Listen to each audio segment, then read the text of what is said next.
Welcome back to Studio 10. We are taking you on a trip in our Studio 10 time machine for a few minutes to talk about a very important moment in Michigan history and history preservation. Oof, up your alley. Yes, completely. Now, there are only a select few Union Civil War battle flags left in fair, recognizable condition, and there are even less on display for the public, which is very interesting. That is very interesting, and for more than a century, one of those flags has hung on display in the Ionia County Courthouse, and today it's on its way to West Virginia for proper preservation. And Claudia, you were actually able there to kind of watch them take down the flag. So what was that like, and what did we get to know about this flag? Yeah, so this particular battle flag belonged to the 21st Infantry Regiment of the Union, which was in Michigan, and it was made by the ladies of Ionia, which were actually most likely their moms and their wives. Wow. Yes, hand-stitched. So it was hand-stitched, which actually makes it way harder to preserve because people use their own different,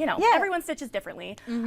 But that makes why this preservation is so important. Take a look.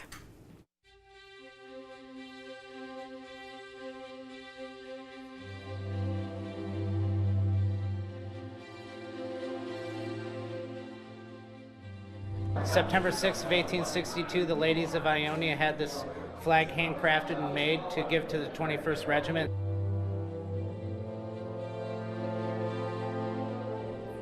In the late summer of 1862, a regiment of just over 1,000 men left their quarters at Ionia, Michigan to fight for the Union. The 21st Regiment was made up of men from almost all of the young state's lower counties.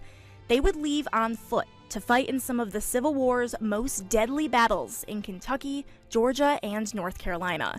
This flag was there through it all, and it's hung here in the Ionia County Courthouse ever since. Eric Cawley, the post commander of VFW Post 4646, is quite familiar with the importance of the battle flag, but says he couldn't quite understand that until he served in Iraq. It kind of hit me of what flags are, how flags make a difference. They're the heart and soul of every unit. Whenever you go into battle, these flags go with us, and they're on the battlefield with us, just like this was on the battlefield in the Civil War. While walking into battle, they carried nothing but the flag, making sure it never fell, even if that meant soldiers fell protecting it.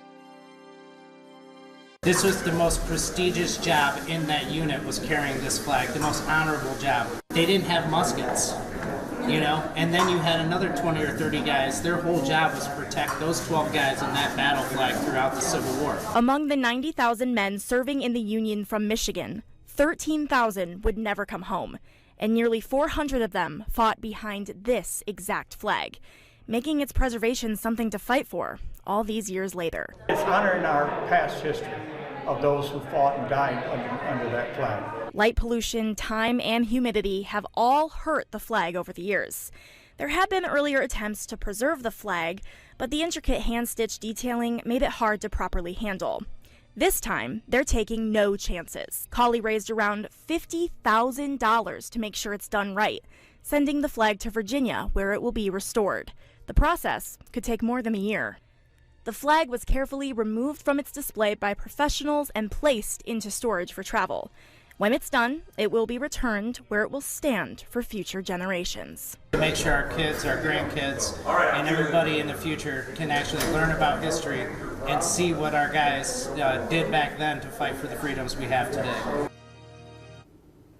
Yeah, isn't that amazing? Yes, you can just feel that history. And another thing that's unique about the Civil War flag is after the Civil War, everyone from the Union of Michigan were asked to return their flags to the state capitol. Oh. Ionia said no, and they kept it.